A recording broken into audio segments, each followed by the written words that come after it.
The Greeks believed in a legendary race they called the Hyperboreans, who lived in the far north of the known world. Now, according to some historians, this is the birthplace of civilization and the homeland of the original Indo-European man. However, something happened to this Golden Age civilization where they were forced to migrate down into the known world, and they eventually assimilated in with modern-day Europeans. So let me give you my 5 top proofs to why this incredible story is most likely real. Reason number 5.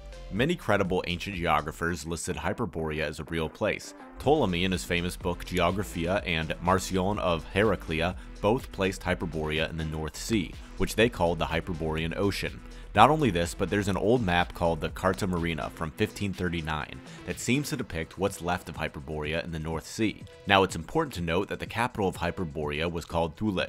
However, other interpretations spell it as Tile, which can be found right here in the Carta Marina map by geographer Olaus Magnus. This map was created by Magnus and was made for the purpose of being used by navigators, so perhaps what's left of Hyperborea has since sunk into the sea. Reason number 4. The numerous native stories of pale-skinned men with blue eyes arriving from another land and starting civilization. For those of you who read Fingerprints of the Gods, you will most likely remember the story of Viracocha from the Incas and Quetzalcoatl of the Aztecs. Both of these tales and many more are remarkably similar, as Graham Hancock explains in his book.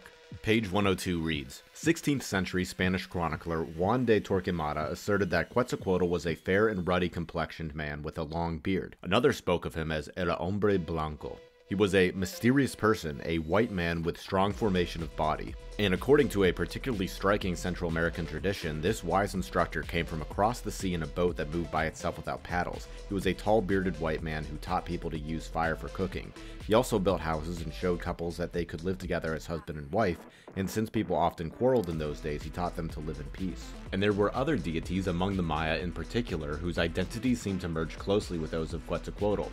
One was Votan, a great civilizer who was also described as pale-skinned, bearded, and wearing a long robe. Scholars could offer no translation of his name, but his principal symbol, like that of Quetzalcoatl, was a serpent.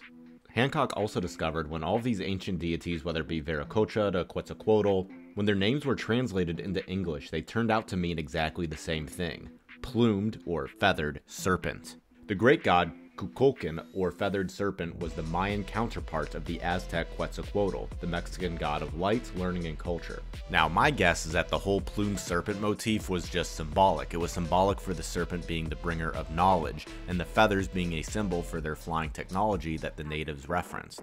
So another interesting connection I discovered that no one else has made is that the Hyperboreans were known for worshipping the light/sun god Apollo, and Viracocha and the other plumed serpent deities were also known to worship the sun.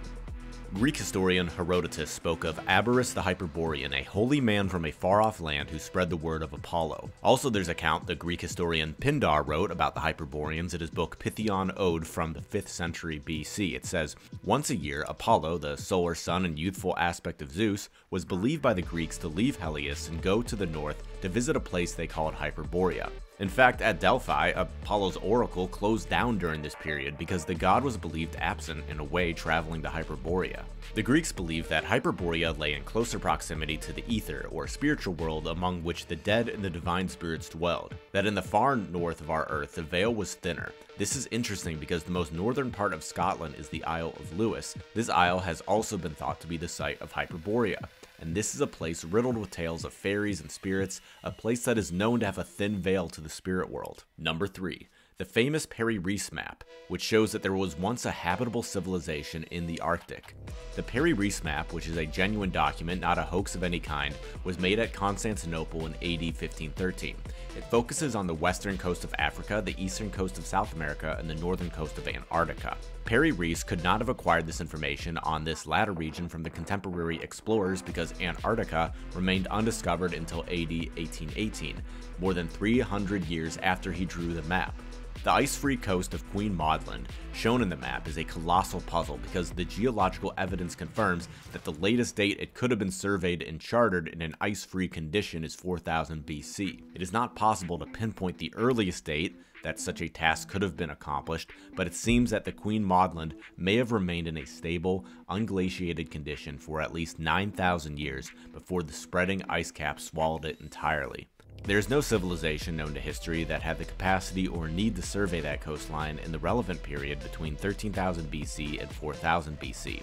In other words, the true enigma of this 1513 map is not so much its inclusion of a continent not discovered until 1818, but its portrayal of part of the coastline of that continent under ice-free conditions, which come to an end 6,000 years ago and have not since recurred. How can this be explained? Perry Reese said that he was not responsible for the original surveying and cartography.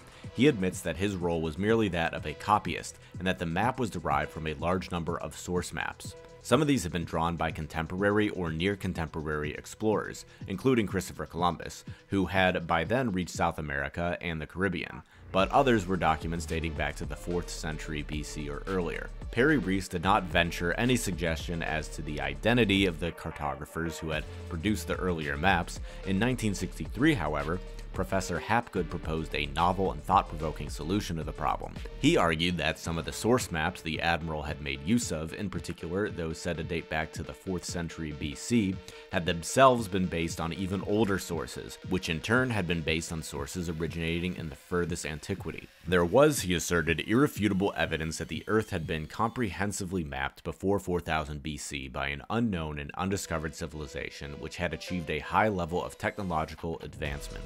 Number 2. The ancient Greek historian Herodotus, who has been called the father of history, wrote of Hyperborea as a real place. In Herodotus's book, The Histories, Herodotus writes, "The Delians say much more about them than any others do.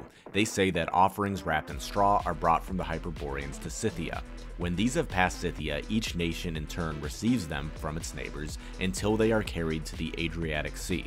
Just to clarify, the Scythians are among the most ancient accounts of Indo-Europeans on Earth. Their culture flourished from around 900 BC to around 200 BC, by which time they had extended their influence all over Central Asia, from China to the northern Black Sea. It's also worth mentioning that the 2nd century AD Stoic philosopher Hierocles equated the Hyperboreans with the Scythians and believed that the Hyperboreans and Scythians are related. Number 1. A lot of very credible men have talked about Hyperborea as if it exists. Herodotus says that Hesiod wrote about the Hyperboreans. Unfortunately, that piece of Hesiod has been lost, but Hesiod was Europe's first non-fiction author. If Hesiod wrote about them, then he thought they existed, rightly or wrongly.